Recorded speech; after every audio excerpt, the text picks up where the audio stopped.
Hey, what's up, guys? Wrestling Fan 0011 here to give you yet another one of my ECW PPV series, and this time it is Living Dangerously 1998. And I gotta say, this was an okay pay-per-view, I guess.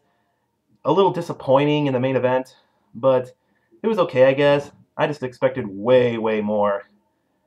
Oh well, let's just get this started already. Okay, so the first match was the FBI versus Jerry Lynn and Chris Chetti. And by the way, in the first 3 minutes of this match, all the FBI did, like, whenever the FBI was in their, like, moves or something, like, when little Guido was, like, in an armbar, he kept on going like this throughout the whole match. That was getting pretty damn annoying. He kept on doing that throughout, like, the first 4 minutes of this match. Well, then, like, after this, the next 5 or 6 minutes after this, the match turned out okay. It started getting better.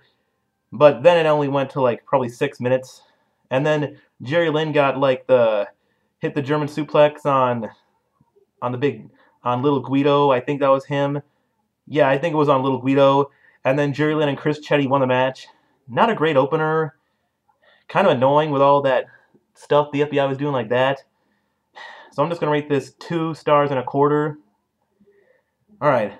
Then the next match was originally supposed to be Masato Tanaka. Sorry about that. Masato Tanaka versus Wing Kanemaru.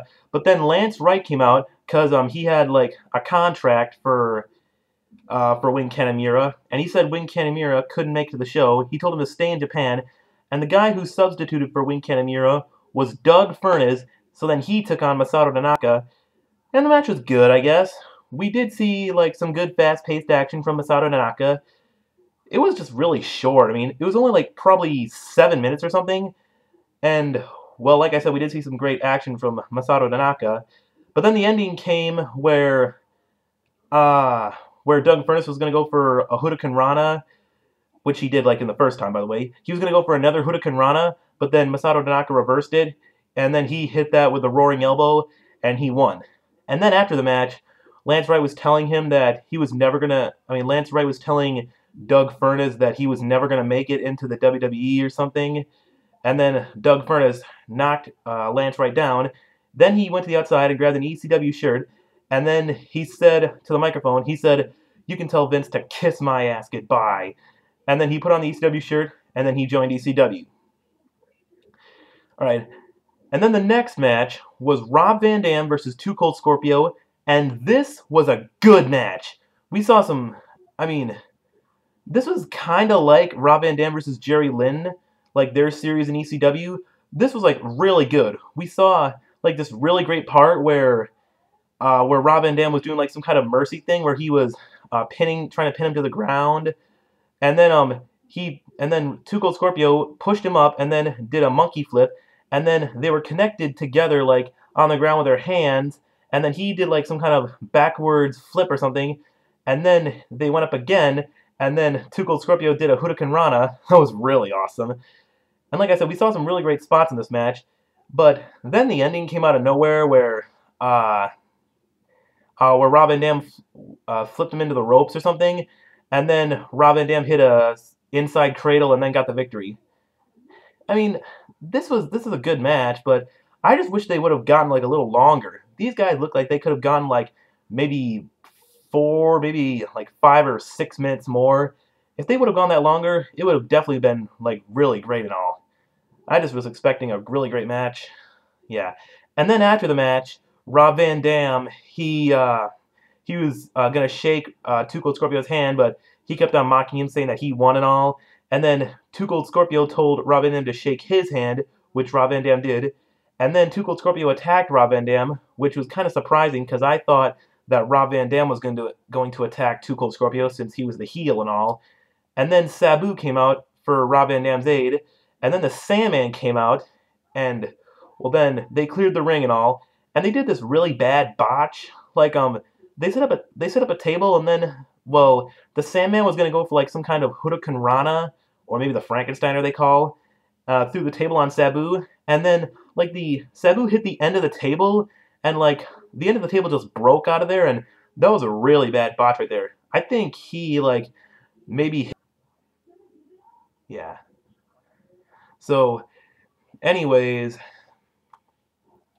Yeah, and by the way, Cold Scorpio and the Sandman were dancing after this. That was pretty funny. Yeah, that was kind of funny seeing the Sandman dance while he was drunk. So, yeah. By the way, I'm going to rate this match 3 3/4 stars. All I'm saying is that if they would have like gone like maybe a couple more minutes, then it would have reached 4 stars or something. But yeah, I guess that's true. But it was still a good match, I guess. Yeah. All right. Then the next match was the three-way dance between Balls Mahoney and Axel Rotten, the Dudley Boyz, and New Jack and Spike Dudley. This, I wouldn't say this is a great match. I mean, at first it started out as the Dudley Boyz and Balls Mahoney and Axel Rotten fighting in the ring, and then New Jack and Spike Dudley came out, of course, and the music never stopped playing, which I kind of liked because that was pretty cool. And then they actually made their way into the crowd, and the crowd brawling was okay, I guess. And then the biggest part of the match was when New Jack and Spike Dudley dove off the balcony and then put the Dudleys through the tables. I really like that spot. But then it got terrible once they got back to the ring. Like, they were going to do this table spot, and I expected this to be, like, an okay table spot. Because Balls Mahoney was going to do, he was going to do a moonsault to Spike Dudley, but then Spike Dudley got up, and then he was going to do, like, some kind of acid drop style move, only, like, in DDT form. And then the table barely broke. They really botched that. That was kind of disappointing. And then the Dudleys got then the Dudleys eliminated Balls Mahoney first with a 3D. So then they were eliminated first. And then the ending was kind of funny. I mean, they were mocking New Jack with like I said, they were mocking New Jack. And then New Jack and Spike Dudley came up from behind them, turned them around, and then hit them with the guitar at the same time. And then there was dust everywhere. And then Spike Dudley hit the acid drop on Devon Dudley. And then New Jack dove with a chair and then hit Devon with it while he was down. And then they got the win. Yeah. So I don't really like this match. I did like that spot with the balcony, though. I wouldn't say this is like a great match, though. Well, yeah. So I'm going to rate this 2 stars. It was not really a great match, but the balcony scene was great. So that's the reason I'm rating it 2 stars. Yeah. And then the next match was Justin Credible versus Tommy Dreamer. And this match was really short. I expected this to be really longer because this was one of the main feuds going into this match because Justin Credible insulted Tommy Dreamer's dead grandfather and he wanted revenge on it. So I expected this to be a little bit longer, but it was really short. They only went like probably 5 or 6 minutes on here, or maybe 7. I wasn't really counting. But seriously, I don't know. And then, the thing is, the thing I liked about this match was, well, that there was a return of Mikey Whipwreck. And like I said, Mikey Whipwreck was one of my favorite superstars in ECW. And then Nicole Bass, a beast she is, he actually came in there and Mikey Whipwreck was arguing with Nicole Bass. And then he hit the whippersnapper on her. And then, well, Justin Credible got up and he hit Mikey Whipwreck in his injured leg, and he actually broke the crutch over. That was pretty nasty right there. And then Tommy Dreamer got the finish, where he Irish whipped Justin Credible into the ropes, and then Justin Credible flipped over a little, and then Tommy Dreamer got the DDT and won. So this match was really short. I really don't know how to explain it. It wasn't... I expected, like, way more. I expected, like, this to be, like, maybe a couple more minutes, maybe a little blood in this match. That's all I'm saying. So I'm rating this 2 stars and a quarter. So, yeah. Then the next match was for the ECW TV Championship, Taz versus Bam Bigelow. And this was a very nice match. I did like the storytelling on this, where Bam betrayed Taz, because Bam rejoined sides with the Triple Threat, which were Chris Candido and Shane Douglas, by the way. And so, in the first part of this match, Taz and Bam go out to the ramp, and then Taz does a T-bone Tazplex to Bam, off the ramp and into, the crowd. That was really a nice spot. And they also had some great, brawling on the outside. And then Taz did this move where he lifted up Bam and reversed a powerbomb, by the way. He reversed the powerbomb, and then he got on the ground, and then he lifted up Bam, and Bam went stomach first through the table. And the biggest part of this match was when Taz had like the Kataha Jame, or the Taz Mission, might be.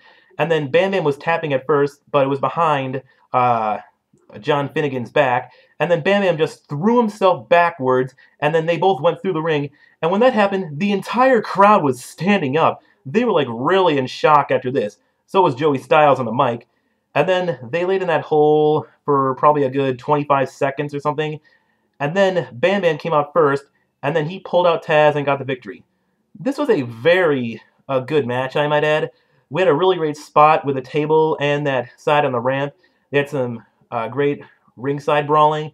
And that was like the biggest spot in the match where he went through the ring and all. That was really nice. So I'm going to rate this 4 stars. A very good match, and I really did like this with the fans and all. Alright. And then the next match was originally supposed to be Al Snow versus Cronus, but they had to redo the ring after that little incident. And here's the thing. Well, they weren't supposed to show this match because they said it was too graphic or something.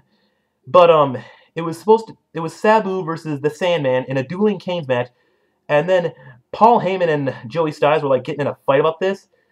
This was like a really cool fight and all. And then they said just show the footage, and he said it was on Paul's ass or something. And then they showed the match, and the match wasn't really all that graphic. All they did was just like a couple table spots. But first, let me explain. It was like a Dueling Canes match, and the first guy that came out was actually Rob Van Dam dressed like Sabu in red shorts, and then Sabu came in the ring with blue shorts, and then Bill Alfonso told Rob Van Dam to go back to the ring. And then the first spot they did was where Sabu put the Sandman on a table, and they set it like on 2 posts of like the ringside and all.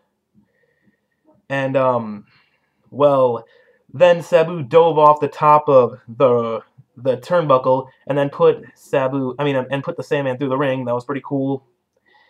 And then the ending match came where Rob Van Dam came back out, and they put the Sandman on a table on the rampway, and they did a double leg drop. And then Sabu put Sandman back in the ring. He got the cover and he won. And by the way, this is actually a taped match that happened before the show. So I'm gonna rate this 2 3/4 stars. And then right when they got back to the action, Joey Styles pulled a really nice promo. He was like all angry and stuff about Paul E. And they said they couldn't fix the ring and all. So yeah. And by the way, once we got back to the action, they actually couldn't fix the ring, so they actually put like some kind of masking tape over the ring and all. And they also put like some kind of tape like you normally see at like a crime scene or something like that. They put that like on the left side of the ramp of like the corner post where the match that happened with Taz and Bam Bam when Bam Bam went through the ring. So they had to cover that up with tape. And then this last match, it was the Dream Tag Team match. It was Shane Douglas, the World Heavyweight Champion, and Chris Candido, one half of the World Tag Team Champions, against Lance Storm, who was also another half of the Tag Team Champions, and Chris Candido's partner. And first Lance Storm's mystery opponent ended up being Tammy Lynn Sitch, or Sunny. And then when Lance Storm got in the ring, he was doing some pretty good 1-on-2 action against Shane Douglas. But then Tammy Lynn Sitch was tagged in the ring, and then Lance Storm was like knocked silly or something like that. And then Tammy Lynn Sitch had a frying pan, and then she hit Lance Storm, which meant she betrayed him. And I really like Joey Styles' announcement on this. Like at first he said that he liked Tammy Lynn Sitch, but then when Tammy Lynn Sitch hit Lance Storm, he's like, I didn't like her at all. And then Chris Candido got on the mic, and Lance Storm was in some kind of some camel clutch move. And then he was all saying, who's the mystery partner and all? And then Lance Storm said, he's like, I brought you head. And then Al Snow came out, and the entire arena was going nuts for this. They actually had like their own plastic heads going like bopping up and down like that. And I mean, don't get me wrong. I mean, this match was terrible. This match barely even had any time and all because they were about to end the pay-per-view. And they did this funny thing where, sorry about that, where Francine picked up Al Snow's head, and then Al Snow was going to do something to Francine, but then Shane Douglas attacked Al Snow. And then, after this, Shane Douglas actually whipped into the ropes, and this is actually near the part where the hole was, and he was knocked in the hole, and then Al Snow came over, and then he hit the snowplow on Shane Douglas and got the win. And then after this, the entire arena was going crazy. They actually did some kind of rave party effect or something, like they were throwing the heads in the ring, and the entire arena was like going out or something. So this was a pretty good way to end the match, but I really didn't like the match at all. I'm rating this 2 stars. Not a really great way to end a pay-per-view. But overall, I think this pay-per-view was okay, I guess. I mean, I expected way more. A little disappointing. So I'm rating this 7 out of 10. So, I'm Wrestling Fan 0011. I'm out. Peace.